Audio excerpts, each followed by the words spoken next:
Hi, welcome to this tutorial on Pictures Are for Babies. This specific tutorial will be about how to conduct the symbol courses. The symbol courses are one of the first tracks in Pictures Are for Babies, and all they do simply is introduce individual symbols, starting with letters, lowercase letters, then uppercase letters, and then after that, introducing punctuation, periods, commas, semicolons, and so on. So I'm not going to go too much into the specifics of how to conduct the lessons because that is already covered extensively in the main page of the instruction manual, including with a video. So I will assume that you have watched that and you have read that page. So let's start. I started Pictures Are for Babies. I select the folder for my student that I previously opened, where my progress is stored.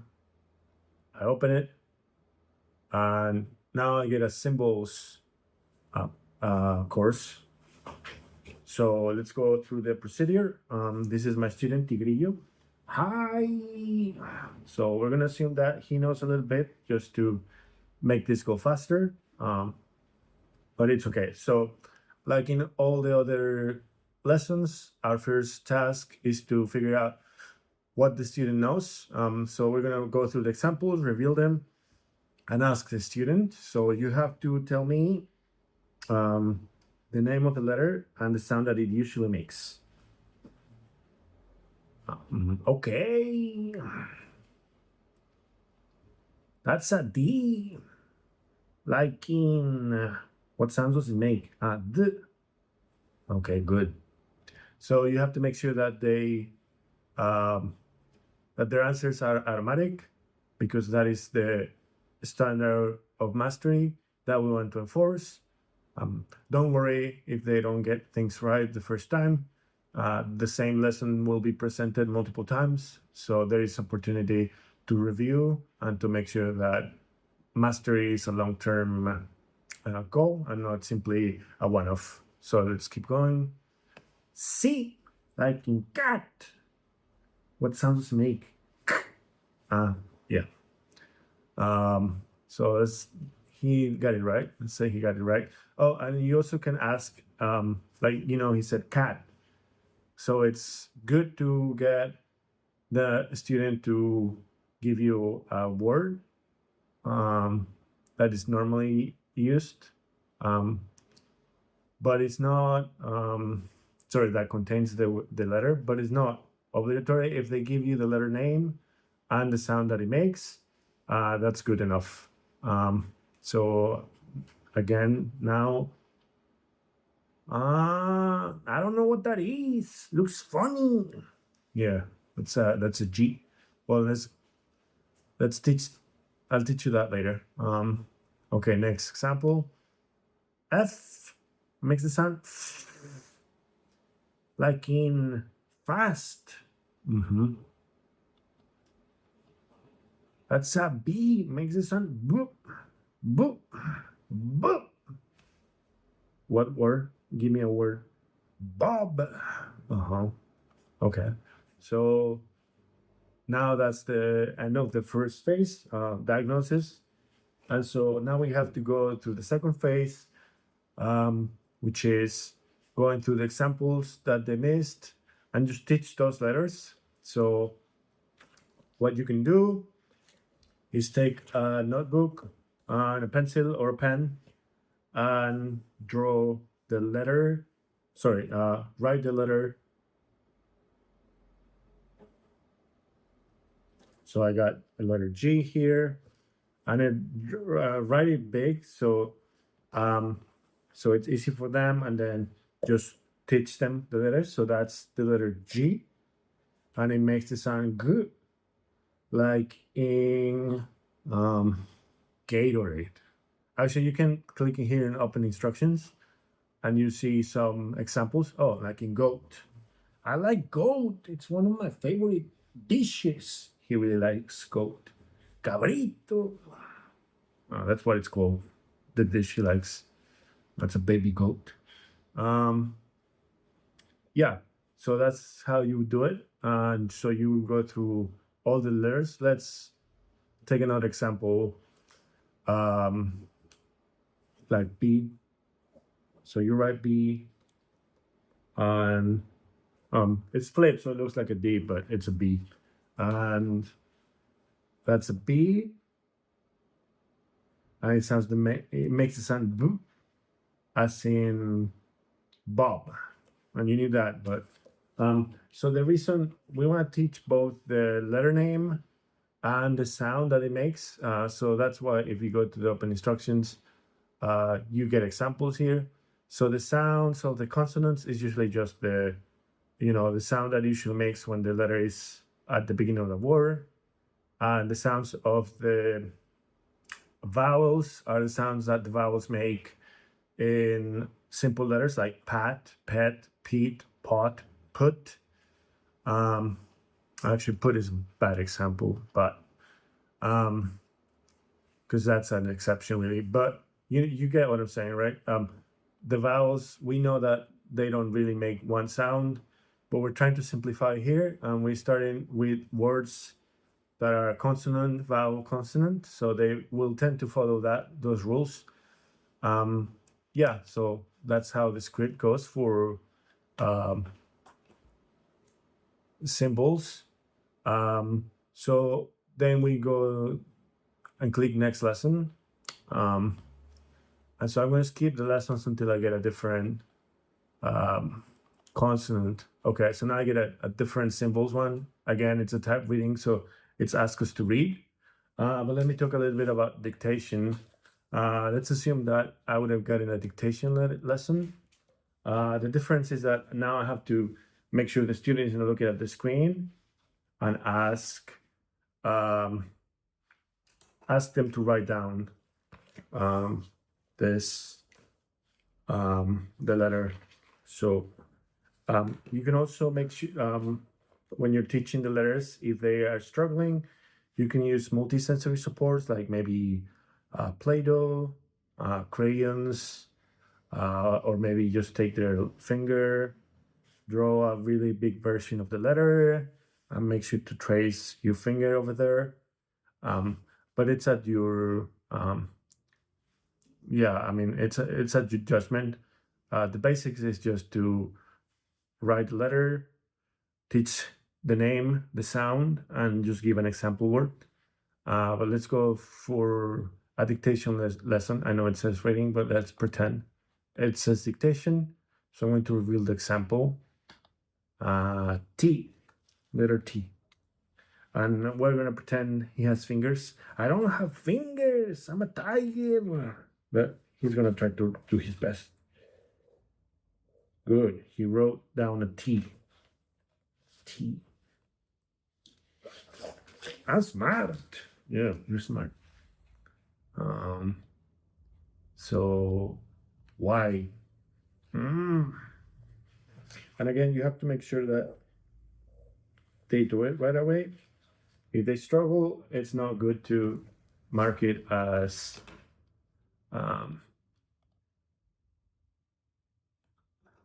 master. So now V. Letter V, that's easy. Wrong. He got confused and he put a B instead of a V. So he didn't get that right. And then a Z. Like zorro.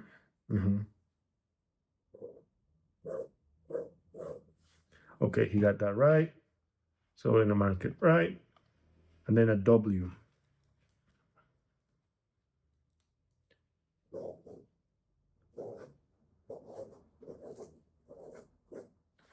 Oh, he's having trouble with the pen, but yeah, he got the W, he got the Z. Like again, it's not a handwriting thing. So if they write it, correctly, but it's not the greatest handwriting in the world, you can still mark it as correct. We care just that they understand the letters. Yeah, so now we go through the second phase, which is just instruction, explicit instruction.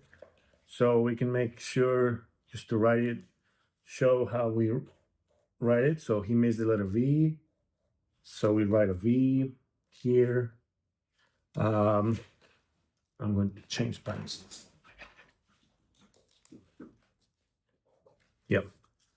So you can write it multiple times, and you say this is letter V, and it makes it sound like in vowel or in what's like in van. Yeah. So now we ask the student to write down the same letter multiple times, 2 or 3. And so he did it. He wrote V multiple times. So that's how you do it. Yeah, so that would be the second part of the dictation, the actual instruction. And again, we're pretending it's dictation just to get over, not have to skip many lessons. So we're going to submit the lesson, and then we'll skip until we find another. Okay, so now we're in dictation. So let's do another quick dictation. D. I'm just gonna pretend, he's the one writing it. Just to go over this quickly. D. Good. So B. Sorry, B. B is like that. So you got it right. G. It's like a ball, like a little squiggle. So you got this right. F. And then good. And then C. Yeah, so he got everything right. So you can see his answers are here. So we're gonna submit. And let's skip some lessons to show you. That's basically the everything. So here for symbols level 1. So we're gonna master this course. So I can show you level 2.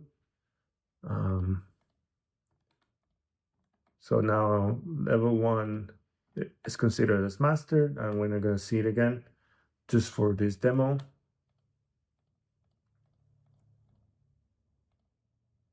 Okay, yeah, symbols level 2. Okay, level 2 is the same thing, same procedure, but with uppercase letters. So for the lessons, they can do if they see this F, all they have to say is uppercase F. It's okay also if they want to say it makes the sound F, but if they know the lowercase letters, which they do because you can only access level 2 after mastering level 1, they can say that, just simple, it's an uppercase F, or they can say that's a letter F, uppercase F, and makes the sound F, as in family or whatever, right? So let me just master this course as well. I think I also have to master this course. Let me see. Let me skip until, okay, yeah. So now I have symbols 3. So symbols 3 and everything after that. Let's click this. And so this is the symbol. So they have to tell me what is the symbol. It's called an exclamation mark. So maybe you will have to hide this part if they know how to read, but they probably don't at this point, so it's okay.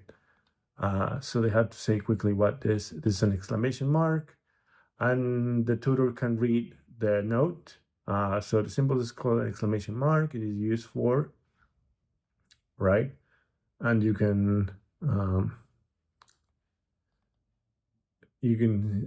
a list of uses, and you get a list of examples here. So ending a sentence that shows a strong emotional surprise.